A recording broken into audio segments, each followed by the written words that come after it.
Hello, my name is Feleciai Favroth, owner of Skincare by Feleciai, and today my job is to teach you about the different types of handcrafted soaps. So what is the definition of handcrafted soap? There are three key elements when we think about handcrafted. One, that it is made by a person as opposed to a machine. The process is overseen by a person as opposed to a computer. And the third, very importantly, is that there's very minimal use of mechanized equipment. So those three key elements together make up handcrafted soap and or cosmetics. So there are four main types of handcrafted soap. First, there's melt and pour. Then there's cold process, hot process soaps, and finally, liquid soap. So let's talk about the different ingredients that are in each type of soap. So with melt and pour, you tend to purchase your bases, either at high-end craft stores or online, and there's lots of different types of bases that you can use. Then with cold processed soaps and hot processed soaps, it is a combination of water, lye, and various types of oils and fats. And then with liquid soap, you also use water, oils, and lye, but this time you use potassium hydroxide as opposed to sodium hydroxide. And then what makes each soap different and make it uniquely yours is the different additives that you can add, such as colorants. You can add fragrance, embeds, all kinds of different things just to make the soap specially yours.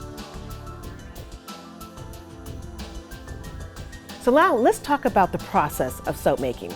Starting first with melt and pour. Now this tends to be the easiest to start out with because the base is already pre-made and you can focus more on your time and effort on how you're going to make it look, packaging, and so forth. So from an equipment standpoint, you primarily just need a means to melt the soap and you need a means to mix the soap. And then you can just select what type of base you want versus clear, white, milk base, so forth. So that's melt and pour.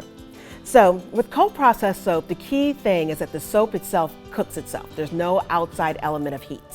With cold process, you have certain key things you have to keep in mind from a safety standpoint.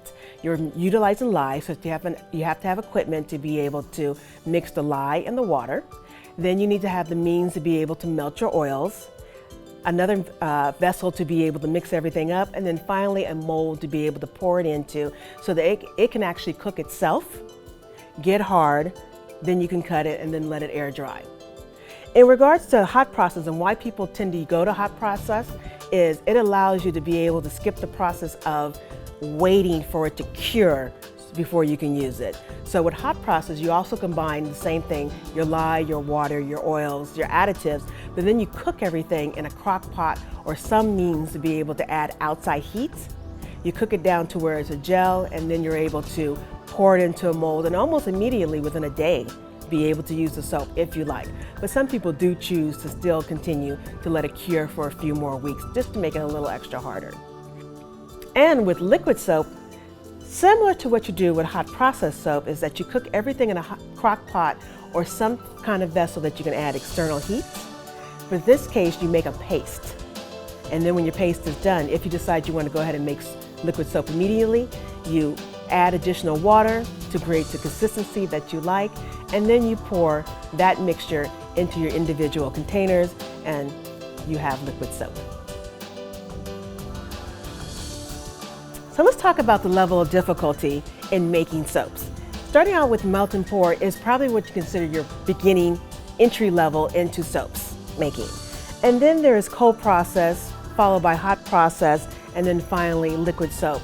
And this is based on the fact that with melt and pour, you don't have to make the base from scratch. With cold process, you don't have to cook it, so you're not concerned so much about the paste level. And then with hot process and with liquid soap, you're concerned about the temperature and how long you cook the soap. Those two types of soaps tend to be more difficult to do and are usually not appropriate for beginners.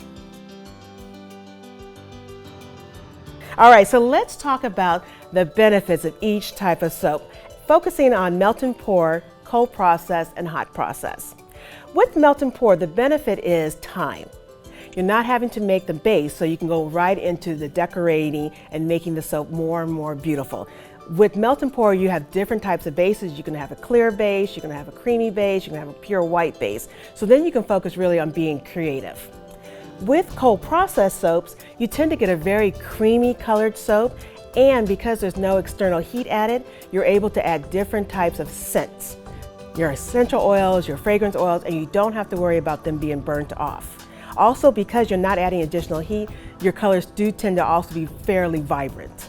And then finally, with hot processed soap, a key benefit of hot process is that the soap is available almost immediately. So if you're doing high volume and you need to be able to process soap on a daily basis, hot process is a great way to go. So let's now talk about profitability. There's a couple of key elements that's going to drive your profits. One is cost of goods. Two is time, both your time in making it and time in storage. And then three, very importantly, is what does the end consumer willing to pay for the soap?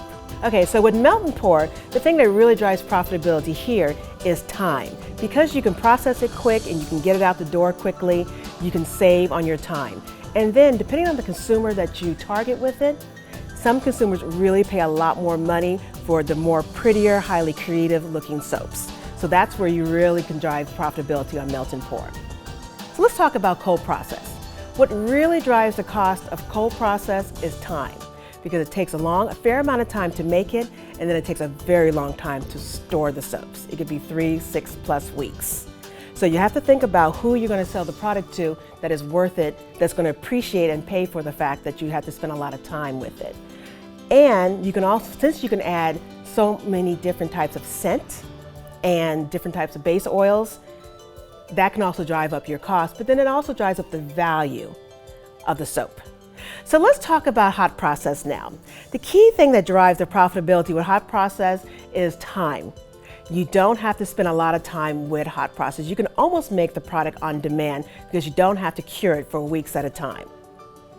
So let's talk about liquid soap. The key thing driving profitability here is one, time. You don't have to spend a lot of time. You don't have to cure the soap. So you can make the soap also on demand, just like hot process. And then the cost of goods, because you're making a paste and adding a fair amount of water, your cost of goods is much lower than they are with the other 3 types of soaps. So whether or not you are new to the business or have been doing this for many years, there are several key elements that you must consider and decide which one is most important when you're deciding the type of soap to produce. It is creativity, safety, profitability, and finally time.